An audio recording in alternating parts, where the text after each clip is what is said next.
Abhyuday tuition classes ધોરણ 10 ગણિત વિજ્ઞાન અંગ્રેજીના ક્રેશ કોર્સમાં આપનું સ્વાગત છે.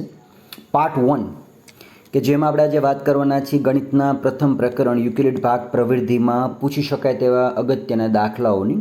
સ્ક્રીન પર તમે રકમ જોઈ શકો છો તે રીતે 120 અને 14નો ગુસ્સા જે છે શોધવો છે.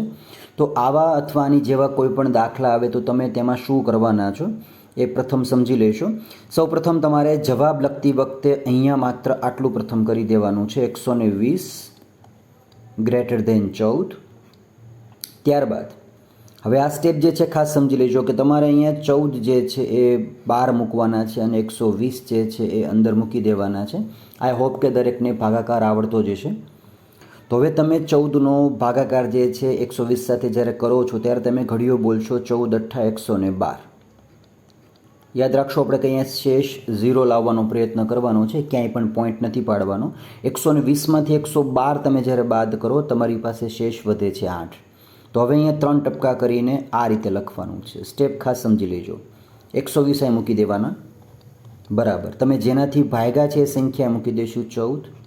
જે ભાગફળ આવ્યું હતું તમારી પાસે અહીંયા 8 એ અહીંયા મૂકી દેવાનું છે. ત્યારબાદ તમારી જે શેષ વધી હતી એ 8 અહીંયા મૂકી દીધી. હવે આ જે 14 છે એ ફરી પાછા અહીંયા ખેંચી લેવાના. હવે 14નો જે ભાગાકાર છે તમે 8ની સાથે આ રીતે કરશો, કારણ કે 14 અને 8માં મોટા કોણ છે? 14, એટલે અંદર આવી જશે. તો ફરી પાછો ઘડીઓ બોલશો 8 × 8 8 × 8, શેષ વધે છે 6. તો અહીંયા કરશું 8 × 8, આ એક ભાગફળ છે અને શેષ વધી હતી 6 એ મૂકી દીધી. હવે આ 8 જે છે ફરી પાછા અહીંયા ખેંચી લઈશું. 8ને પાછા ભાગી દઈશું આપણે હવે 6થી. તો ફરી પાછો ઘડીઓ આવશે 6 × 6, તો 6 × 6 વત્તા શેષ વધે છે 2. હવે આ 6 જે છે એ અહીંયા લઈ લઈશું. તો તમને ખ્યાલ છે તે પ્રમાણે 6નો તમે ભાગાકાર જે કરશો તો 3 × 2 = 6 અને શેષ જે છે એ 0 આવી જશે. તો 2 × 3 = 6 અને શેષ આવી ગઈ 0. તો આ જે શેષ વધે છે એની ઉપર એક અચળાંક છે, અચળ પદ તમારી પાસે છે, શૂન્યેતર સંખ્યા, જે આપણો જવાબ છે. તો અહીંયા લખી નાખશું ગુસ્સા, કૌંસમાં લખી નાખશું 120 અને 14 બરાબર તમારો જવાબ આવી જશે 2. તો આ રીતે તમારે તમને સાથે આપવામાં આવેલા જે દાખલાઓ છે એ તમે દાખલાઓ ગણવાનો પ્રયત્ન કરશો. જ્યાં ખ્યાલ ન આવે તે ચોક્કસથી મને જણાવજો. વોટ્સએપ નંબર જે છે ગ્રુપ ડિસ્ક્રિપ્શન લિંકમાં સાથે એડ કરેલો છે, તો તમે તેમાં મેસેજ જે છે ફોરવર્ડ કરી શકો છો. કોમેન્ટ બોક્સમાં પણ તમે લખી શકો છો. ઉપરાંત વિજ્ઞાનની અંદર જો વાત કરીએ તો વિજ્ઞાનમાં પ્રકરણ તમારું પ્રથમ જે છે રાસાયણિક પ્રક્રિયા અને સમીકરણોમાં એક પ્રક્રિયા તમારી પાસે છે જે અગત્યની છે, વિસ્થાપન પ્રક્રિયા, ડિસ્પ્લેસમેન્ટ પ્રોસેસ.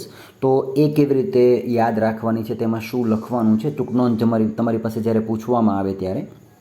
તો પ્રથમ સમજી લો કે વિસ્થાપન પ્રક્રિયા છે શું, વિસ્થાપન પ્રક્રિયા એટલે શું, એ તમારી પાસે ક્વેશ્ચન છે. તો રાસાયણિક પ્રક્રિયામાં ઘણી બધી પ્રક્રિયાઓનો સમાવેશ થાય છે. એમાંની એક પ્રક્રિયા તમારી પાસે આવે છે વિસ્થાપન પ્રક્રિયા. વિસ્થાપનના નામ પરથી જ આપણને ખ્યાલ આવી જાય કે પ્રક્રિયા શું કહેવા માંગે છે. તો સામાન્ય રીતે સમજીએ તો કોઈ એક તત્વ બીજા તત્વનું તેના સ્થાન પરથી ખસેડી કે પછી ગ્રહણ કરી લે, વિસ્થાપન કરે, છૂટું પાડી દે, તેને કહેવામાં આવે છે વિસ્થાપન પ્રક્રિયા. અહીંયા આપણે પ્રથમ સમજી લેવાનું કે કયું તત્વ છે જે બીજા તત્વને વિસ્થાપિત કરે છે. ધોરણ 9ની અંદર પણ આપણે આ વસ્તુ જે હતી એ આવી ગઈ હતી. ધોરણ 8ની અંદર પણ પ્રકરણ 2 અથવા 3માં પણ તમારી પાસે તેનો ઉલ્લેખ થયો હતો. તો પ્રથમ આપણે યાદ રાખશું કે એવા કેટલા તત્વો છે કે જે પોતે એકબીજાને વિસ્થાપિત કરે છે. તો આ સૂત્ર યાદ રાખવાનું છે જે તમારી પૂરક માહિતી માટે છે. ગો સી મ કો હા લે ફે ઝી એ મે કે સો પો. સમજી લઈએ કે આ સૂત્રમાં શું કહેવા માંગે છે. પો એટલે કે પોટેશિયમ, જે સૌથી વધારે સક્રિય છે. ત્યારબાદ sodium, calcium, magnesium, aluminium, zinc, ferrous, lead, hydrogen, copper, mercury, silver અને ગોલ્ડ. તો અહીંયા તમારી પાસે જે વાત કરી છે કે જે તત્વ પોતે વધારે સક્રિય છે તે પોતાનાથી ઉતરતા અથવા તો તેનાથી ઓછા સક્રિય તત્વોનું વિસ્થાપન જે છે કરી શકતું હોય, તો એ ખાસ યાદ રાખવું છે. તો બે પ્રક્રિયા તમારી પાસે છે, જેની અંદર એક પ્રક્રિયાનું નામ છે એક વિસ્થાપન પ્રક્રિયા અને બીજું નામ છે દ્વિવિસ્થાપન પ્રક્રિયા. તો એક વિસ્થાપન પ્રક્રિયા એટલે કે જે રાસાયણિક પ્રક્રિયાની અંદર વધુ સક્રિય કોઈ તત્વ હોય તો તે પોતાનાથી ઓછા સક્રિય ધાતુને કે તત્વને સંયોજનમાંથી દૂર કરી દે અને તેનું સ્થાન જે છે કેપ્ચર કરે, ગ્રહણ કરી લે, તેને કીધું છે એક વિસ્થાપન પ્રક્રિયા. અહીંયા તમારી પાસે તમે સમજી શકો તે રીતે કે Fe જે છે, ફેરસ જે છે, એને તમે જ્યારે કોપર સલ્ફેટના દ્રાવણમાં ડૂબાડો છો ત્યારે આપણને તેનું વિસ્થાપન થઈને ફેરસ સલ્ફેટ જે છે એ બની જશે અને કોપર જે છે એ ત્યાંથી નીકળી જશે. તો અહીંયા તમે જુઓ તો આ રીતે કે ફેરસ જે છે એ કોપર સલ્ફેટના દ્રાવણમાંથી કોપરનું વિસ્થાપન કરે છે. અહીંયા સમજી લો કે ગોસિન્કોલે ફેઝિયમે કે સોપોમાં જે વાત કરી હતી એમાં કેલ્શિયમ, મેગ્નેશિયમ, એલ્યુમિનિયમ, ઝિંક આ રહ્યું ફેરસ. તો ફેરસ અહીંયા છે અને કોપર અહીંયા છે. તો ફેરસ જે છે એ કોપર કરતાં વધારે સક્રિય છે, માટે ફેરસ જે છે એ કોપરનું નિષ્કર્ષણ કરી નાખશે, એટલે કે તેમાંથી તેને છૂટું પાડી દે છે અને સિરીઝ તમારી પાસે બને છે Fe પ્લસ CuSO4 જે છે એમાંથી ફેરસ સલ્ફેટ જે છે તૈયાર થઈ જશે અને કોપર જે છે એ છૂટું પડી જાય. તો અહીં કોપર કરતાં આયરન વધુ સક્રિય હોવાથી તેનું વિસ્થાપન થાય છે. નંબર 2 કે તમારી પાસે બીજી પ્રક્રિયા છે દ્વિવિસ્થાપન પ્રક્રિયા, કે જેમાં આ પ્રક્રિયા જે છે તેમાં એકસાથે બંને પ્રક્રિયા ભેગી થાય, એક વિસ્થાપિત અને બીજું વિસ્થાપિત. તેમાં જે પ્રક્રિયામાં જે ભાગ લે છે બંને પ્રક્રિયકો એ બંને પોતે નિપજમાં એકબીજાના સ્થાનની આપ-લે કરે. જેમ કે સોડિયમ જે છે એ સોડિયમ સલ્ફેટ અને બેરિયમ સલ્ફેટ જે છે એ બંને એકસાથે બંને પોતે ભેગા થઈ જશે. દ્વિવિસ્થાપન પ્રક્રિયામાં સોડિયમ સલ્ફેટ અને બેરિયમ સલ્ફેટ જે છે એ પોતે પોતાના સ્થાનની અદલ-બદલ કરી નાખશે. તો સોડિયમ સલ્ફેટ અને બેરિયમ ક્લોરાઇડ જે છે એ પોતાના સ્થાનને અદલ-બદલ કરે છે કંઈક આ રીતે. તો બેરિયમ જે છે એ પોતે સલ્ફેટ સાથે અને સોડિયમ જે છે પોતે ક્લોરાઇડ સાથે પોતે મિસમેચ થઈ જશે. તો અહીંયા તમારી પાસે વાત આવે છે બેરિયમ સલ્ફેટની અને સોડિયમ ક્લોરાઇડની. તો પ્રક્રિયાની અંદર જો વાત કરું તો સોડિયમ સલ્ફેટ અને બેરિયમ ક્લોરાઇડ વચ્ચે પ્રક્રિયા થઈ બેરિયમ સલ્ફેટ અને સોડિયમ ક્લોરાઇડ બનાવી દે છે. તો આ પ્રક્રિયામાં બે તત્વો જે છે એ પરસ્પર પોતાના સ્થાનને ઇન્ટરચેન્જ કરી દે છે. તો અહીંયા તમારી પાસે પ્રક્રિયા બને છે દ્વિવિસ્થાપનની, ડબલ ડિસ્પ્લેસમેન્ટ. યાદ રાખવા માટે ખાસ જોવાનું કે AB plus CD gives AC plus BD, એની સાથે C, D સાથે B. તો આ ડબલ ડિસ્પ્લેસમેન્ટની તમારી પ્રોસેસ જે છે એ તમે આ રીતે યાદ રાખી શકો. આ ઉપરાંત એક ત્રીજી પણ પ્રક્રિયા આ જ પ્રક્રિયામાં બને છે, જેમાં આવે છે કે પાણીમાં અદ્રાવ્ય હોય તેવા સફેદ પદાર્થનું તેમાં નિર્માણ થાય, જેને આપણે કહીએ છીએ અવક્ષેપ. તો અવક્ષેપ જે છે એ કોઈ પણ પ્રક્રિયા કે જેમાં અવક્ષેપ ઉત્પન્ન થતા હોય તેને કીધી છે અવક્ષેપન પ્રક્રિયા. તો એક માર્કનો તમારી પાસે MCQS જે છે અથવા કોઈ ટૂંકો પ્રશ્ન જે છે એ અહીંયા તમને આ રીતે પૂછી શકે છે. ત્યારબાદ અંગ્રેજીમાં જો વાત કરીએ તો સ્ક્રીન પર તમે જોઈ શકો છો તે પ્રમાણે યુનિટ 1 તમારી પાસે જે છે અગેન્સ્ટ ધ ઓડ, પડકારો કે મુશ્કેલીઓની સામે. તો ફકરો તમને યુનિટ 1માંથી સેક્શન Aમાં ફકરા આપવામાં આવે ને તેમાં તમને તેના આધારિત પ્રશ્નો આપવામાં આવે છે. મોટાભાગના વિદ્યાર્થીઓને ગ્રામેટિકલ જે છે થોડીક મુશ્કેલી પડતી હોય છે, તો સવાલનો જવાબ જે છે કેવી રીતે લખવાનો એ એક મોટો પ્રશ્ન છે. તો ફકરો તમારી પાસે છે એ ધ્યાનથી પ્રથમ વાંચવાનો છે. ત્યારબાદ તમને પૂછવામાં આવેલા સવાલના જવાબ એ ફકરામાં જ આપેલા છે, તો તમારે સવાલના જવાબ જે છે કેવી રીતે લખવાના છે એ બેઝિકલી ખાસ યાદ રાખવાનું છે. ગ્રામેટિકલ મિસ્ટેક જે છે ન થાય તે મહત્ત્વનું છે, ઉપરાંત કેપિટલ સ્મોલની ભૂલ પણ ન થાય એવો તમારો મહત્તમ પ્રયત્ન રહેવો જોઈએ.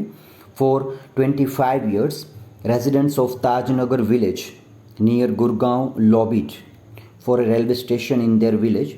When their demand was not met, the villagers decided to take the matters into their own hands.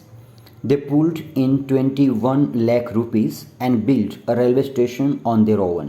હવે અહીંયા તમારી પાસે 3 તમને ક્વેશ્ચન આપ્યા છે કે how long did the residents of Tajnagar wait for the railway station. તો અહીંયા તમે જુઓ ને તો આ જવાબ તમારી પાસે જે છે તમને ઉપર આપેલો છે. For 25 years, residents of Tajnagar village near Gurgaon lobbied for railway station. તો તમારો આન્સર જે છે લખાશે કંઈક આ રીતે, for 25 years the residents of Tajnagar waited. Waited અને અહીં એક શબ્દ છે લોબીડ. આ બંને શબ્દ જે છે એ સરખા છે. એ ખાસ યાદ રાખશું કે સિમિલર વર્ડ છે. લોબીડ ફોર અને વેઇટેડ જે છે બંને સિમિલર વર્ડ છે, માટે તમારો જવાબ જે છે એ ત્યાં આવી ગયો છે waited for the railway station. Second question તમને આપ્યો તો what did they decide when the demand was not fulfil. તેમની જ્યારે માંગણી ન સંતોષાણી ત્યારે તેઓએ શું કર્યું? તો અહીંયા તમારી પાસે આન્સર છે કે when the demand was not met. જો અહીંયા ધ્યાન રાખશું ખાસ કે ફૂલફિલ્ડ અને મેટ આ બંનેમાં તમારી પાસે કોઈ મિસ્ટેક ન થવી જોઈએ. When the demand was not મેટથી પણ તમે આન્સર આપી શકો છો, અને when the demand was not fulfilled તો the villagers decided to take their matters into their own hands. તો they decided to take their matters into their own hands when the demand was not fulfilled. તો આ answer પણ તમારી પાસે છે. અને અહીંયા તમારી પાસે જે લાઇન છે એ સીધી તમે આપી શકો છો. Was not met the villagers decided to take the matters into their own hands. Answer તમે કેવી રીતે આપો છો તે મહત્ત્વનું છે. શબ્દનો ક્રમ જે છે, વાક્યનો ક્રમ જે છે એ આગળ પાછળ ચાલી શકે, બટ ખ્યાલ હોવો જોઈએ તમને કે કયો શબ્દ તેમાં સિમિલિયર છે. અને થર્ડ ક્વેશ્ચન તમારી પાસે છે કે how many rupees did they collect two build their oven railway station. પોતાનું રેલવે સ્ટેશન જે છે બનાવવા માટે, ઊભું કરવા માટે તેઓએ કેટલા રૂપિયા જે છે એકઠા કર્યા હતા? તો અહીંયા તમારી પાસે આન્સર છે દે પુલ્ડ ઇન 21 lakh. તો અહીંયા પણ એક તમારી પાસે એક શબ્દ છે પુલ્ડ ઇન એટલે કે ભેગું કરવું. કલેક્ટનું એ સમાનાર્થી શબ્દ છે. તો they pulled in 21 lakh rupees and built a railway station on their own. તો they collected 20 lakh rupees to build their own station. તમે આ લીટી પણ જે છે એ આપી શકો છો ત્યાં. They pulled in 21 lakhs rupees and build a railway station then on their own. તો ક્વેશ્ચન આન્સર જે છે એ વ્યવસ્થિત સમજી લેવાના છે અને ત્યાર પછી તમારા આન્સર આપવાના છે. રાઇટિંગ પ્રેક્ટિસ જે છે એ સૌથી મહત્ત્વની બની રહેશે. તો લખવાનું તમારી પાસે જ્યારે થાય છે ત્યારે આન્સર આપવામાં ખાસ કેપિટલ સ્મોલની મિસ્ટેક જે છે એ બને એટલી ઓછી કરવાનો પ્રયત્ન કરવાનો છે. અને ફકરા તમારી પાસે તમને આપેલા હશે તો તમારી પાસે સૌથી બેસ્ટ હથિયાર છે કે પાસિંગ માર્ક તમારા જે છે અંગ્રેજીમાં 33 એ તમે કેપ્ચર કરી શકો છો. ગ્રામેટિકલ લેવલ્સ પણ તમારી પાસે નેક્સ્ટ સેશનમાં આ રીતે વિડીયો સેશનમાં આવી જશે. તો એ પણ તમારે વ્યવસ્થિત જોવાના અને સમજવાના છે. જ્યાં પણ તમને ડાઉટ લાગે તે ચોક્કસથી મને વોટ્સએપ અથવા તો કોમેન્ટ કરીને જણાવી દેશું.